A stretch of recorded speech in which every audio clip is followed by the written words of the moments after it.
Hello wonderful people, you're welcome back to my channel. Thank you for clicking on this video. So today I want to share some tips with you based on my experience in this sewing business. Okay, so I want you to also learn something from what I do and add to what you already know. Okay, so I say a very big welcome to you, and if you're new to this channel, I am Vivian. On this channel I share sewing tutorials, fashion tips, DIYs, and a lot of sewing. So if you have not subscribed, please hit the subscribe button below this video to be part of this wonderful family. Also turn on the bell beside it so that you'll be notified whenever I upload a new video.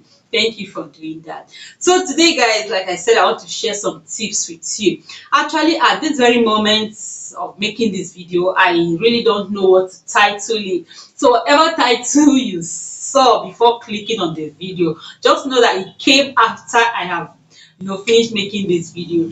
So but I just want to share these tips with you based on some questions that I got from some of my students. So I decided to share with you all. So there are some questions like why is this cloth looking big and all that. So in the course of the video you understand where I'm going, but I want to I decided to make this video so that you would, I wouldn't use the word perfect, because we are all on this journey to improvement. We are trying to improve on daily basis, so no one is perfect yet. It's only God that is perfect in everything. So in everything we are doing, we are striving to improve and improve and improve and improve. So even if we don't get like 100% in whatever we're doing, we should at least get like 98 or 99. So that is why I decided to bring this video to you, on sewing.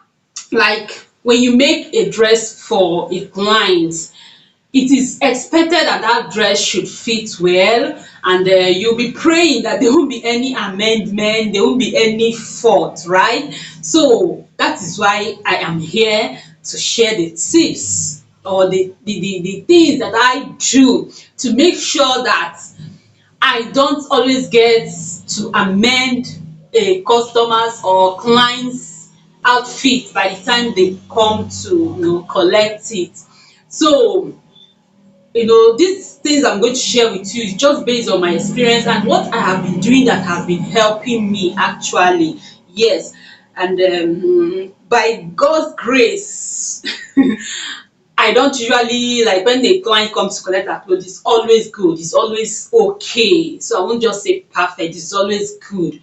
There's no need for like losing to stitch again, to even if there will be amendment, it might just be just little holding here and there or little thing, but not to the extent of like losing the whole clothes again, and that could be stressful. So I used to actually encounter that in the far back when I started sewing, but all those ones are now stories. Okay, and I thank God for that. I'm not boasting, but just to let you know that it has to do with deliberate effort and learning, researching, trying to improve on daily basis, like I have said. So I have written down some tips here in my measurement book. So this is my Vivid Creations measurement book. I don't sell it, I just did it for myself, and I will let you know why you should have something like this. Okay, so I just wrote down some points to share with you. So we are dealing with the human body. If you're making dress for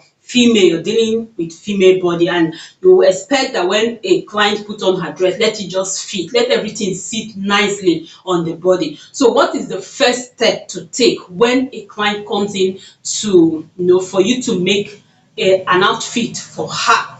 The first step is to take accurate body measurements. That is the first step. You have to take accurate body measurement. That is, apart from showing you the style, bargaining the price and all that, I'm talking of when it comes to the sewing now. The first step is to take accurate body measurement. So on this channel I shared a video whereby you can use formulas. There are parts that you can use formula.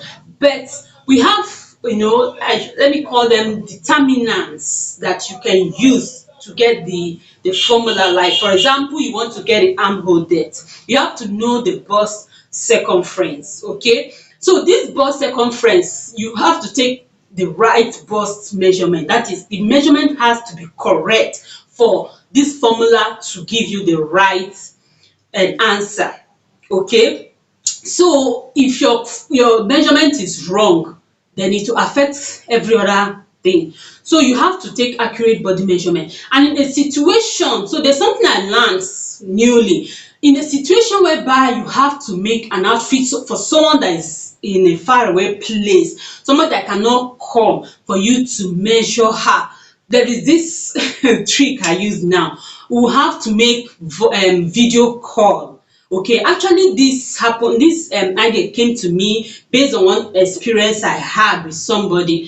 She sent a measurement to me, and this measurement was not taken by a professional tailor or a fashion designer.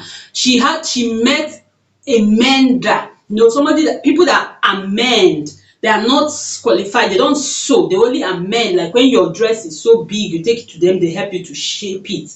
That is those are the kind of person, that is the person she met to take her measurement. So this guy like exaggerated everything, gave being like added like extra 2 inches to all her measurement. Perhaps he wanted her to come back so that he would amend the dress and he would charge her. Okay, so she sent this measurement to me. I asked her, are you sure this is your measurement? She said yes. Who took the measurement? She said a tailor. So it's actually someone outside the country, outside Nigeria. So I now worked with that measurement. By the time the dress got to her, it was big. It was like, actually there are areas where I used wisdom, like the shoulder measurement. What was written there was 19. I was like, how can your shoulder be 19? Okay, I saw her picture. I was like, what? How can your shoulder be 19? She said it's okay, that is the shoulder. So I had to like apply this formula I shared. If her bust is this, her shoulder cannot be this. I just like used wisdom, and thank God the cloth was actually good. Just that it needed a little bit of shaping. But everything was just, the outfit was really beautiful, but it has to be shaped for it to fit her. So since that time I learned that I cannot depend on measurement that somebody just sent to me to work with. No, I would have to make video call with you if you are far away, if you can't come, for me to take your measurement by myself. I can't even send my student to measure a wine for me, even though I have taught them. Okay, yes, I teach you what you are expected to know, but to an extent I won't trust you 100%, because human being, we all think differently. Yes, we think differently. So I give them some other work, I try them in some other aspect. But when I am around and a client is present, I make sure I take the measurement myself. Okay, so what am I trying to say? Accurate body measurement is just like the first start, is the key.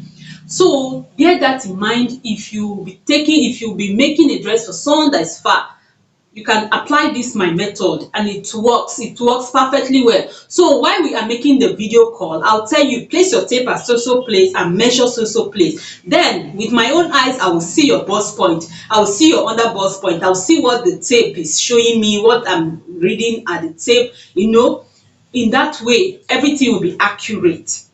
Okay, so that is number one. Then number two, if you have to work with formula, fine, there are points you will not tell the person measure. You might not say, okay, place it from one nipple to the other.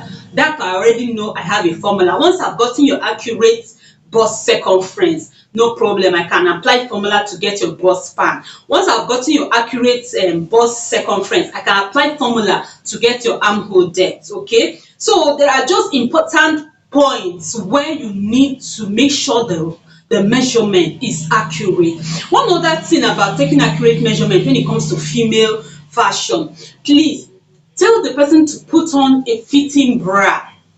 This had made a lot of people run away from sewing, because a client will come in wearing a push-up bra or a size 40 bra and all that. Then when she's coming for fitting, she will now wear a size 30 bra. I don't know if you get that. Her bust is small, but she like putting on big bra to exaggerate it, and she come to measure in that bra. Then later when she come to wear the clothes, she will come with a smaller bra. There's no how that would match. So I always advise, whenever you're coming to take your measurement, or even if you come to my workplace and you want me to take your measurement, I'll ask you, please, is this bra normal? Is it okay? Is it okay? Is this the regular bra you wear? Is this your actual bust size? Please feel free to ask, because if you don't, by the time the outfit come out, the question is, who made this dress for you? That is what they will ask. They will not ask the person, what bra were you putting on? So please feel free to communicate with your client. Ask the person, please, is this bra okay? You have to be polite about it. Are you okay? Is this your regular bra? And the person will say, yes, I'm okay with this. This is what I'll be using to wear the dress. Fine. You'll be okay with that. So accurate body measurement matters a lot. Even if you're going to use formula, make sure that the determinants to that formula, formula you'll be using is correct, and in that way you will get correct outfit. Because somebody, like in the previous video I did on formula, somebody said she applied, many others said the formula worked for them, but there's one comment I got. The person said the bust span was not correct. I said no, perhaps the bust measurement you took was what was not correct. If your bust circumference is correct, then if you apply that formula, it will be correct. It will come out nice. Okay, so that is it for accurate body measurement. I have some other points. Let me not keep dwelling on this, but just bear it in mind that your measurement has to be accurate. Okay, so still on accurate body measurement, the next one is your placement of this measurement when you are drafting. How you place them. If you measured from your shoulder to the bust point and you got 10 inches, when you are placing it on your pattern paper, you place 9 inches, it will definitely affect your outfit. So every point you have measured on the body should be the same thing you're going to place. If you're going to add allowance, you know what you're adding. You know the allowance, okay? So like in the video I taught on how to take body measurement, I grouped it into two: the vertical measurements and the horizontal measurement. So I like to just separate them. By the time I take the vertical, I'll then take the horizontal at those points, and that is how I take measurements. Okay, so you have to place them accordingly. Where you have the hip point should be where you place on your pattern paper or where you're drafting. If your hip point is at 24, please let it be what you're placing. Okay, then the next one is knowledge of basic bodice pattern. There are people that they don't even know how to draft basic bodice pattern. They want to start making styles. They want to, how? When most of the styles, or almost everything you want to make, almost every style you want to make has to start with basic bodies. Yes, because that is just the body. You need to know, the body you're making that dress for. So you have to have knowledge of basic bodice pattern, because it is on this pattern now you start, you place the measurements. The basic bodice pattern is just like transferring the measurement you have taken on this person onto a flat surface, onto your paper or on your fabric. Okay, so you have to have that knowledge, because you need to shape out the person's body before you now start creating style on it. So it is very, very important. Please, I've gotten some questions, people asking me, how can I make this style?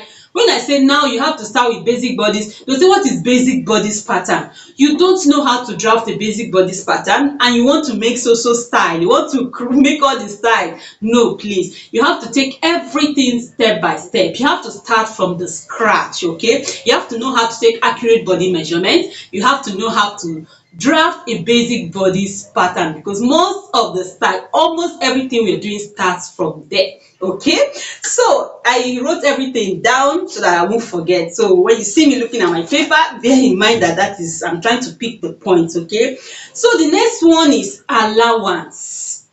The allowance you are adding on your pattern matters a lot.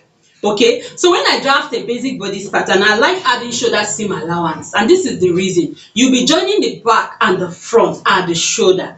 if you don't add the allowance there, by the time you join, you'll be altering your neckline, most especially the neck depth and your armhole depth. You'll be altering it. So create that allowance for joining the back and the front bodies. Okay. Then your dart placement. Dart placement matters a lot. If somebody's bust span is at 4 inches, that's from one nipple to the nipple, to the other nipple is 8 inches, and by the time you divide it by 2, that would give you 4. So if you place it wrongly, by the time you create the dart will not sit in the right place. So always make sure you're placing your dart correctly. So we also have the neckline seam allowance. So this one has to do with when you're joining your dress with lining. Okay, when you're stitching that neckline, always make sure, that is my own idea, and it has always worked for me. I make sure that I have at least half inch, that is, I'm stitching with half inch. Okay, half inch, because by the time you turn and iron, it allows it to sit nicely there. You won't have it coming out. Okay, but when your allowance there is less than half inch, it might be poking out. Okay, unless you apply extra effort to putting hemming gun to iron and some other things. But ordinarily, if you just use that half inch and you do the right thing, notch before you turn and all that, and sometimes top stitch, that is not top stitching out here but on the lining, you will see it sitting nicely at the neckline there. Okay, so the next one is not adding too much. That is, don't add too much allowance and don't add too little to your outfit.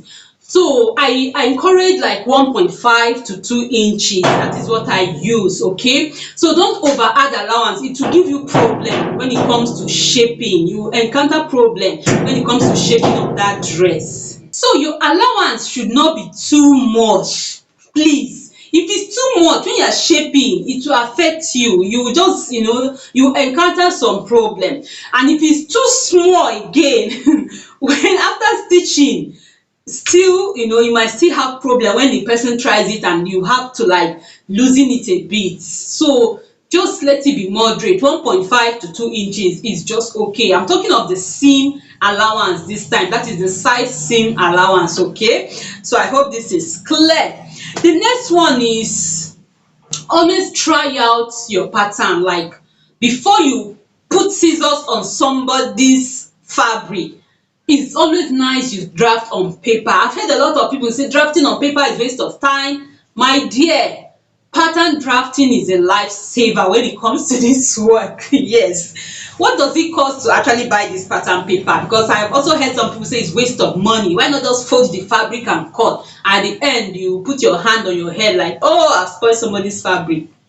My dear, always there are styles that you can actually just fold the fabric and you cut, no big deal. But believe you me, there are styles that you must cut on your pattern paper if you really want to get it right. Okay, yes, there are styles that you just have to draft the patterns, cut, be sure that everything is okay before you transfer to the fabric. Because some people will come to you with a very expensive fabric, and if you don't take your time to draft, and this kind of expensive fabric, definitely we call it expensive style, big style. So you would need to, like, first of all, analyze the style. Okay, analyze the style, draft it on your pattern paper, be sure that everything is okay. Believe you me, there are times that I have to like use lining, just buy lining to try out that style. By the time I'm sure that this is just okay, before I put my scissors on somebody's fabric. Yes. I don't have strength and the time and the money to start running around to look for fabric. We have seen situations like that, whereby somebody spoiled a lace and she was going everywhere in the market looking for that particular lace. So you can imagine your money will go in, then you now do the work. What is now your gain? So why not save yourself that stress and that waste of money by using pattern paper? Yes, just draft on pattern, then if everything is okay, you transfer on the fabric. In that way, you'll be sure of what you're doing. Because there are times too that when you just think you are done drafting, you now realize you didn't add the allowance where you're supposed to add. You now realize, and by then you have already cut the paper. So if that had been on the fabric, what will you do? You now be looking for way to repair it.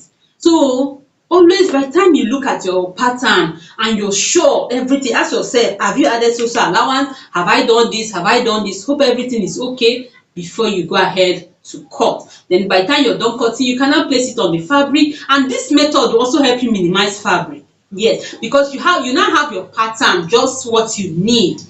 Then you now know how you arrange it on the fabric, and by the time you're done sewing, you will still have excess fabric remaining for your client. Clients they will be so happy. They are always happy when, after making a beautiful style for them, you now still have some leftover fabric to hand over to them that they can even use to make another simple dress. They love it a lot. Everybody love it. Nobody wants to just waste their resources like that. Okay, so pattern drafting on pattern paper is very, very necessary. And for me again, pinning, I don't sew without pin. I have people around me that keep saying you're wasting time, just take this thing and just sew it. I don't know, but for me, pin is my best friend when it comes to sewing. There are things I would love to see the outcome even before I go to my machine to stitch. I first of all hold with pin, and when I'm satisfied, then I'll stitch. I don't like after stitching I'll start losing again. I don't like it. In fact, that part of sewing gives me headache. It makes me weak. So to avoid that, I pin to see what the outcome will be. Then I will go ahead, as I'm stitching, I'm moving my pin, and everything will just fall in place. Okay, so if you can, always work with your pin. Is good. It's good. Pin is not just for beginners, because sometimes you hear somebody say, she's pinning as if she's a beginner. It's not meant for beginners.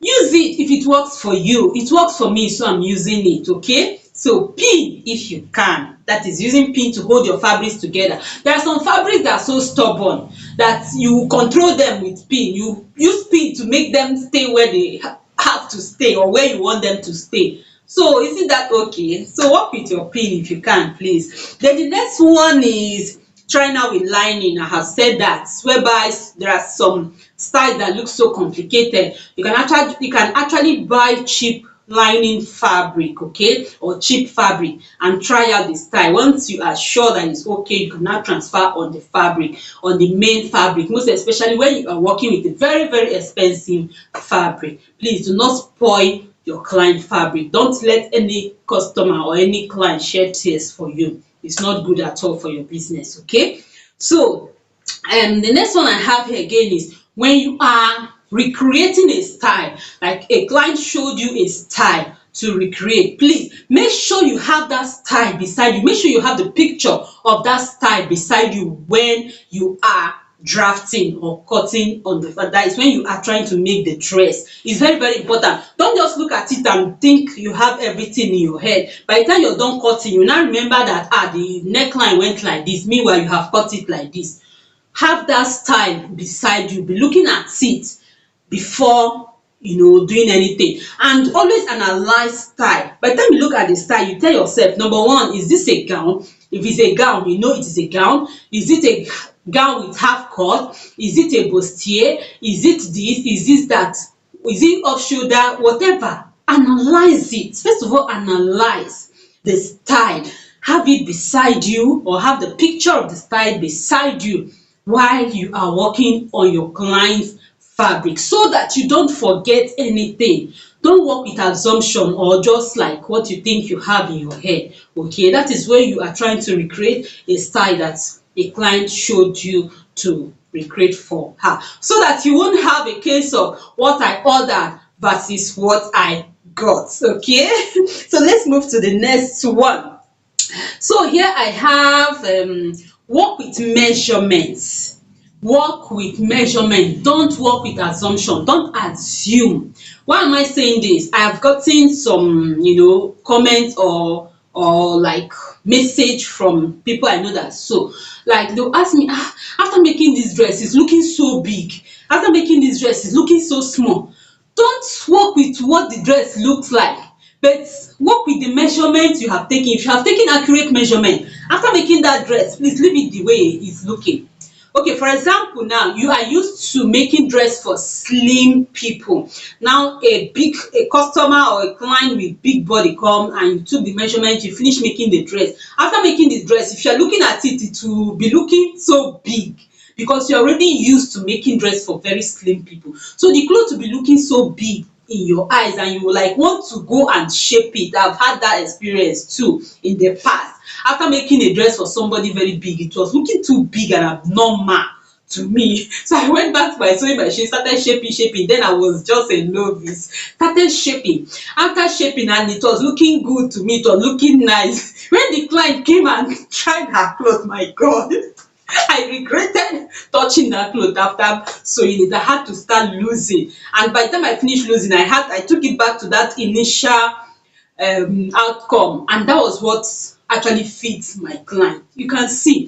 So when you have used your measurements correctly, leave that dress the way it's looking until the person tries it on. That is when you know if it's too big or too small. Even children's wear, I've also had somebody who made a little girl's clothes. After making it, she was like, this cloth is looking so small. I said, you worked with the measurement you took, right? She said yes. I said, okay, just leave it like that. And behold, this little girl put on her clothes, it was just perfect.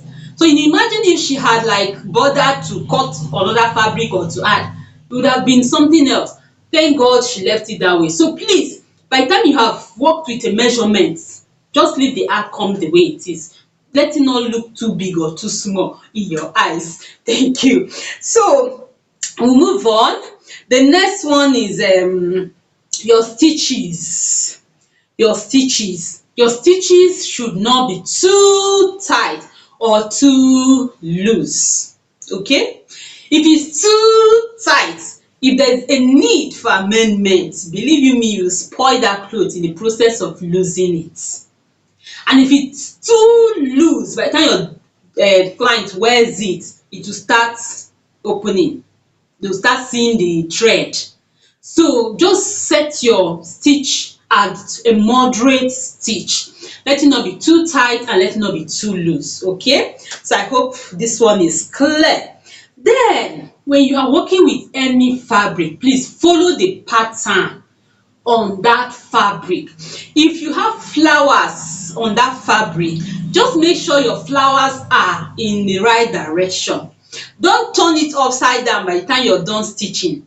Okay, like I saw a dress that somebody made, this tiger head, the whole thing was upside down. That is to say the person didn't take note of that pattern. So you need to work with the pattern on your fabric. By the time you lay your fabric on the table to cut, make sure you are laying it rightly. Make sure you are taking note of the pattern. There are fabric that the patterns are so scattered that whichever way you turn it, it will still be okay. While there are some that you just have to follow them the way they are, so that by the time you're done stitching or done making the dress, the patterns on the fabric would be arranged the way they should be. So I believe this is clear. Okay, so another one is understanding the behavior of fabrics.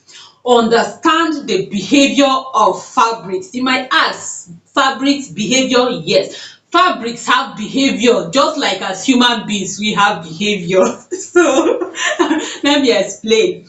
Now you have satin fabric, you have chiffon, you have silk, you have stretchy fabrics. All these fabrics, they have their way of behaving.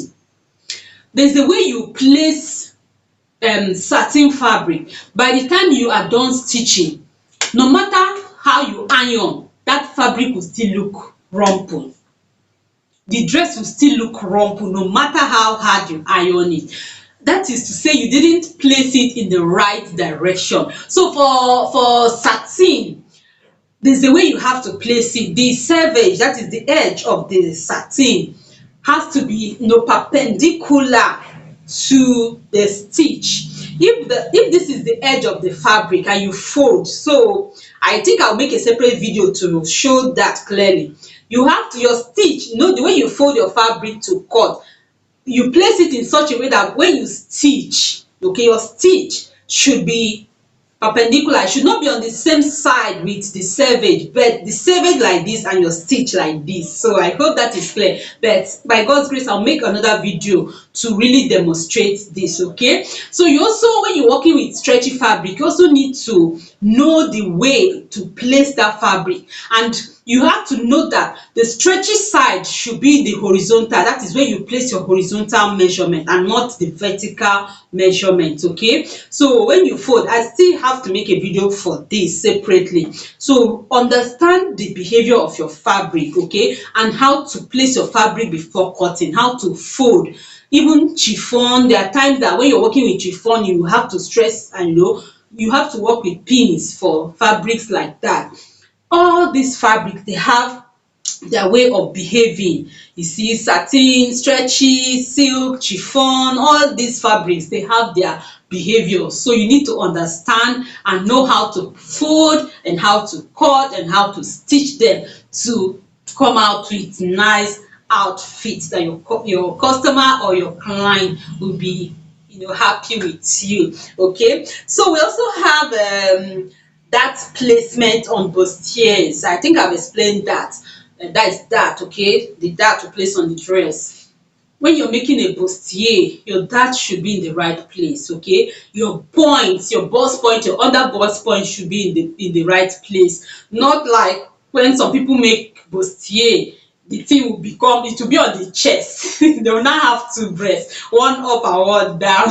So please bear that in mind, that you need to place your dart correctly. You need to place your vertical measurements correctly. Okay, so we also have counseling your clients.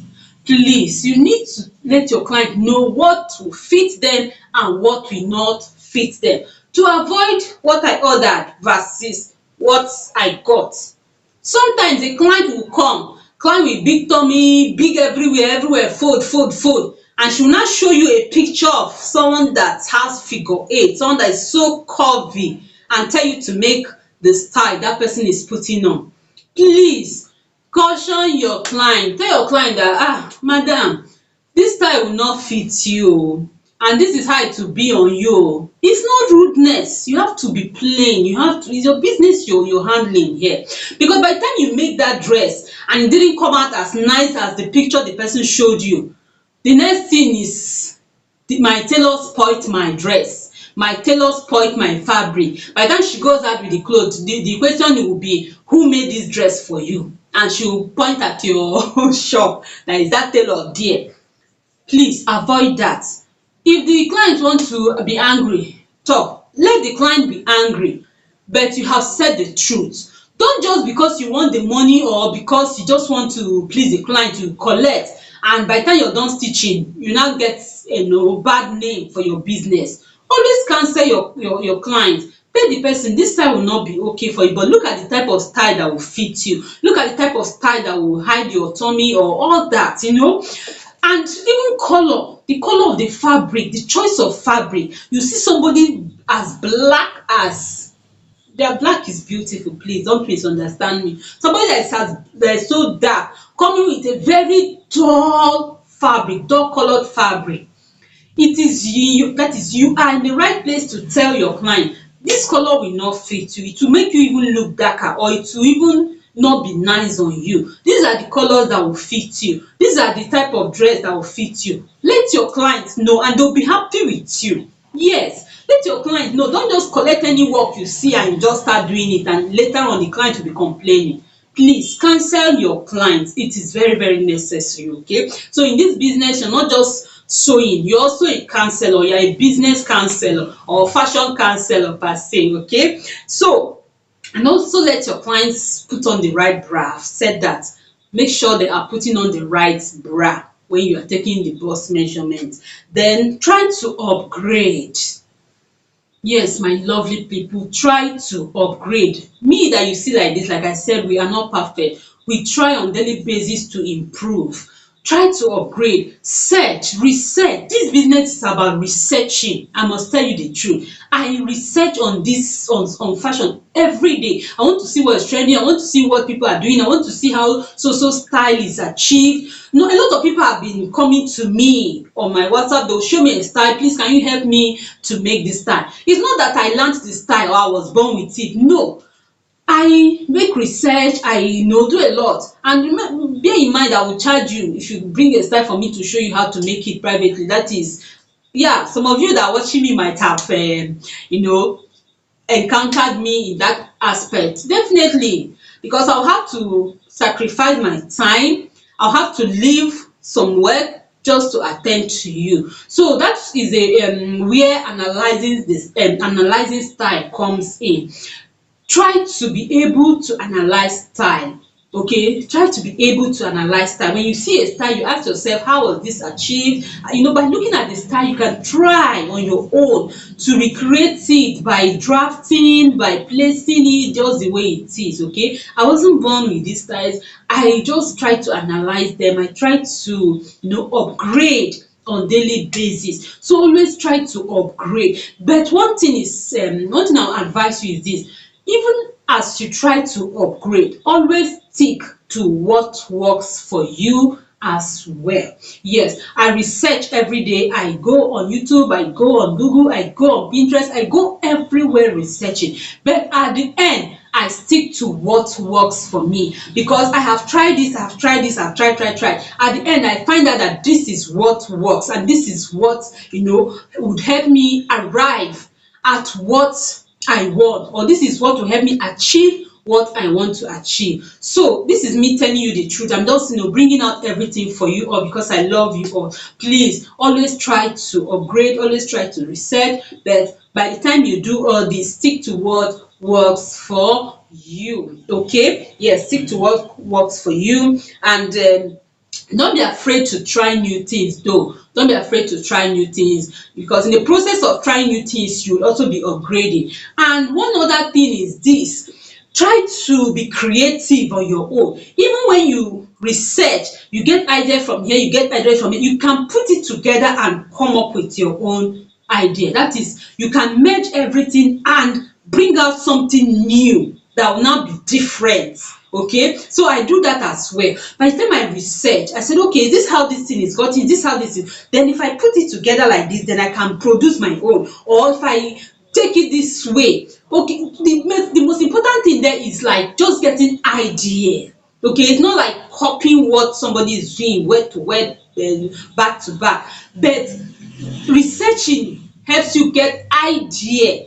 Then when you get this idea, you now start sit down, analyze it, put in your own, and tell yourself, if I add this or if I remove this, what will be the outcome? You have to really tax your brain in this field. Okay, so that is it. Then the next thing is have a complete measurement book.